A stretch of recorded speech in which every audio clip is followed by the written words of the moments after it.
Okay, so let's get into this. We're doing a deep dive today into something, well, something you've probably felt yourself. Have you ever loved a product but just couldn't stand the company that made it? Oh, all the time. Hmm. It's the big paradox of modern business, isn't it? It really is. And our sources kick off with a perfect, almost unbelievable example. Goldman Sachs. Their official ethics code says, and this is a quote, "Our clients' interests always come first." Okay, sounds good on paper. Right, but then you look at internal emails about trades, like, the Timberwolf deal. They called it a shitty deal, a piece of crap. And these were deals they were selling to their clients. Exactly. Deals that were literally designed to fail. And that conflict, that's where you see it. The language we have for business has just completely broken down. Doesn't matter if you're a critic or a fan. The words don't work anymore. They don't. The whole point here is that business has evolved so radically, but our vocabulary, it's stuck in the past. So our mission here is to give you a more intellectually serious way to think about it all. And that's why the sources bring up this powerful metaphor. Right. The biblical one. Yeah, new wine must be put into new wineskins. Perfect. Because in the 20th century, you had these giants like General Motors, DuPont, Sears. They seemed eternal, like they were built to last forever. They're the economy, in a way, but that dominance turned out to be so transitory. Danish. GM went bankrupt. DuPont broke itself up. Sears is... oh, it's gone. And they failed because newer, leaner businesses just met customer needs better. Which brings up the big question for today, We look at the Magnificent Seven, Alphabet, Amazon, Apple, NVIDIA. We treat them like they're the permanent future. Exactly. But if the titans from the 50s couldn't last, why on earth should we assume today's giants are any different?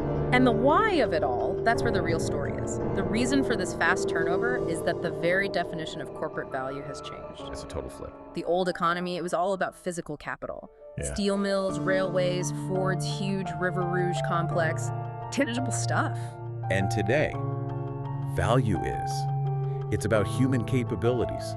It's collective intelligence, not physical things. Which gives us this idea of the hollow corporation. Right, look at Amazon. It's valued at over $2 trillion. Wow. But it owns almost none of the physical assets that, say, GM used to. Its warehouses, rented, the equipment, leased.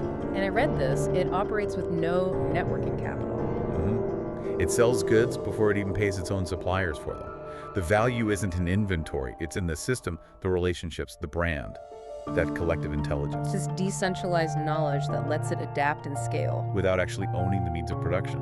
It's a wild concept. It is. Which leads us to maybe the most damaging idea in business today.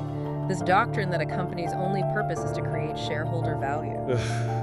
Yeah, this is where things get really destructive. How so? Well, it pushes managers to cut costs on things you don't immediately see. Things like maintenance or customer service or preventing faults down the line. All for a quick bump in quarterly earnings.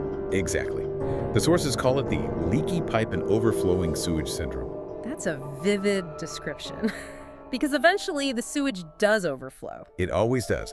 Just look at the Halifax Building Society. Yeah. It was a success for decades. Right. Then it converted into a shareholder-focused bank, HBOS, and was destroyed in a single decade. And the really shocking part, The initial shareholders, the very people this was all supposed to be for, they lost 95% of their value over 25 years. 95%. So trying to maximize short-term returns actually destroyed the long-term business. Completely. It's a perfect, tragic example. So when you tie all these threads together, what's the big picture? I think it's that we're in a market where nobody stays on top for long, and the real assets aren't physical. They're human and intellectual. But the corporate story we're all told is still about financial motivations, quarterly targets, bonuses. And that focus is often just completely at odds with what actually drives great work. It reminds me of that Steve Jobs quote. He said, "The only way to be truly satisfied is to do what you believe is great work. And the only way to do great work is to love what you do." And that's the challenge we'll leave you with. If the real value of a modern company is its collective intelligence, its people, then how much of the success of the company you work for is built on just financial transactions? And how much is built on a genuine collective love for the work itself?